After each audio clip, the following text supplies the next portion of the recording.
Hello বন্ধুরা, সকলে কেমন আছো? আশা করি সবাই ভালো আছো। এসো আজকে রেসিপিটা শুরু করা যাক। আজকে আমি তোমাদেরকে খয়রা মাছের রেসিপি বানিয়ে দেখাবো। আমি খয়রা মাছ নিয়েছি, তোমরা ছোট যে কোনো মাছ নিলেই হবে। একটা ছোট আলু লম্বা করে কেটে রেখেছি, একটা ছোট পেঁয়াজ কুচি করে কেটেছি, 5টা কাঁচা লঙ্কা চিড়ে রেখেছি, অল্প পরিমাণে ধনে পাতা নিয়েছি, একটা ছুটি ছাড়িয়ে রেখেছি, আর একটা ছোট বেগুন লম্বা করে কেটেছি, আর একটা ক্যাপসিকামের অর্ধেকটা আমি লম্বা করে কেটেছি।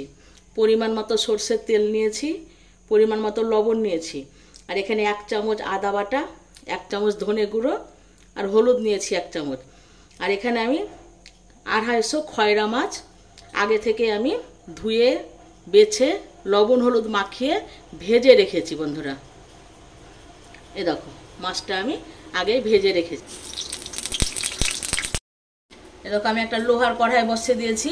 লোহার কড়াইয়ে রান্নাটা করব বন্ধুরা আজকে। আমি সরষের তেল দিয়েছি পরিমাণ মতো, দিয়ে তেল গরম হয়ে গেছে। গরম তেলের মধ্যে আমি বেগুনগুলোকে দিয়ে দিচ্ছি।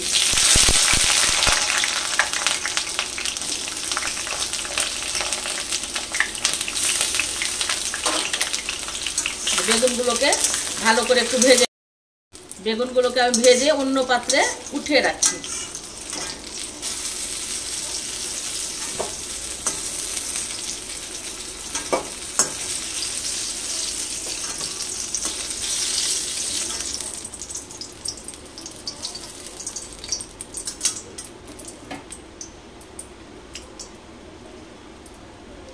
ওই তেলের মধ্যে ছুটিগুলোকে দিয়ে দিচ্ছি।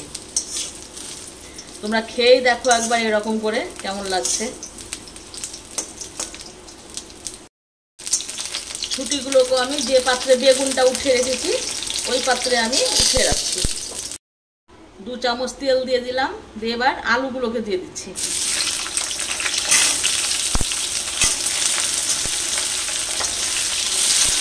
এরকম আলুগুলো লাল লাল করে ভাজা হয়ে গেল। এবার ওর মধ্যে আমি পেঁয়াজ কুচি দিয়ে দিচ্ছি।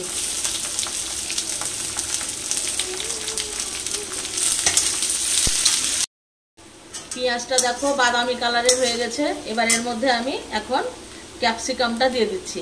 ক্যাপসিকামটা বন্ধু আমি হলুদ কিনে নিই, ঘরে থেকে আমার হলুদ হয়ে গেছে। ক্যাপসিকামটা 2 মিনিট নাড়াচাড়া করে নিলাম, দিয়ে এবার আমি মশলাটা দিয়ে দিচ্ছি।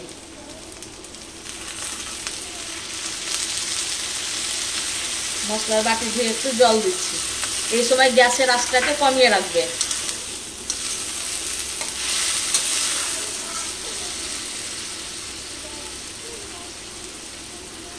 কাঁচা লঙ্কা চিড়ে রেখেছিলাম, দিয়ে দিচ্ছি।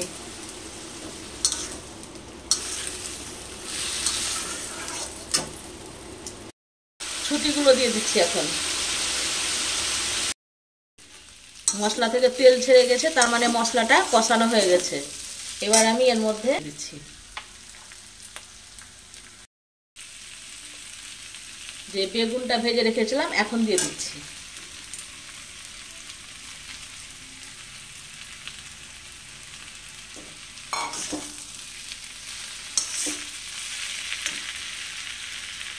মাছগুলো ভেজে রেখেছিলাম, দিয়ে দিচ্ছি।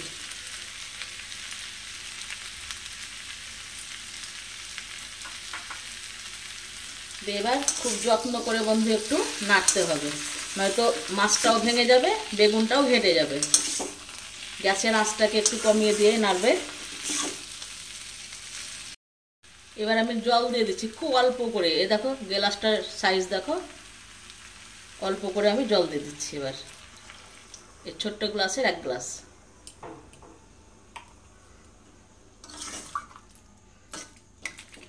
দিয়ে একটু ভালো করে একটু নাড়াচাড়া করতে হবে।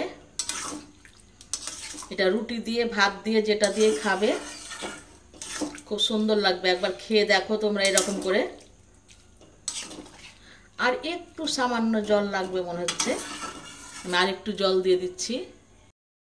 আর একটু জল দিচ্ছি আমি।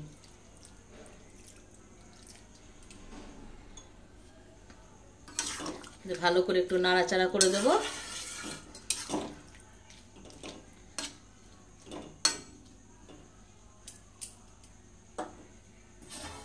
এবার ঢাকা দিয়ে দেব। এই দেখো রান্নাটা আমার কমপ্লিট হয়ে যাবে। আর একটা উপকরণ দিলেই, এবার যে ধনে পাতা কুচিটা করে রেখেছিলাম ওইটা আমি এখন এর মধ্যে দিয়ে দিচ্ছি।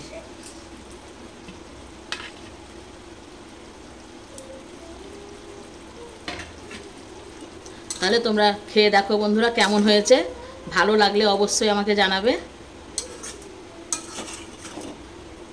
এটাকে আমি এবার অন্য পাত্রে তুলে নেব।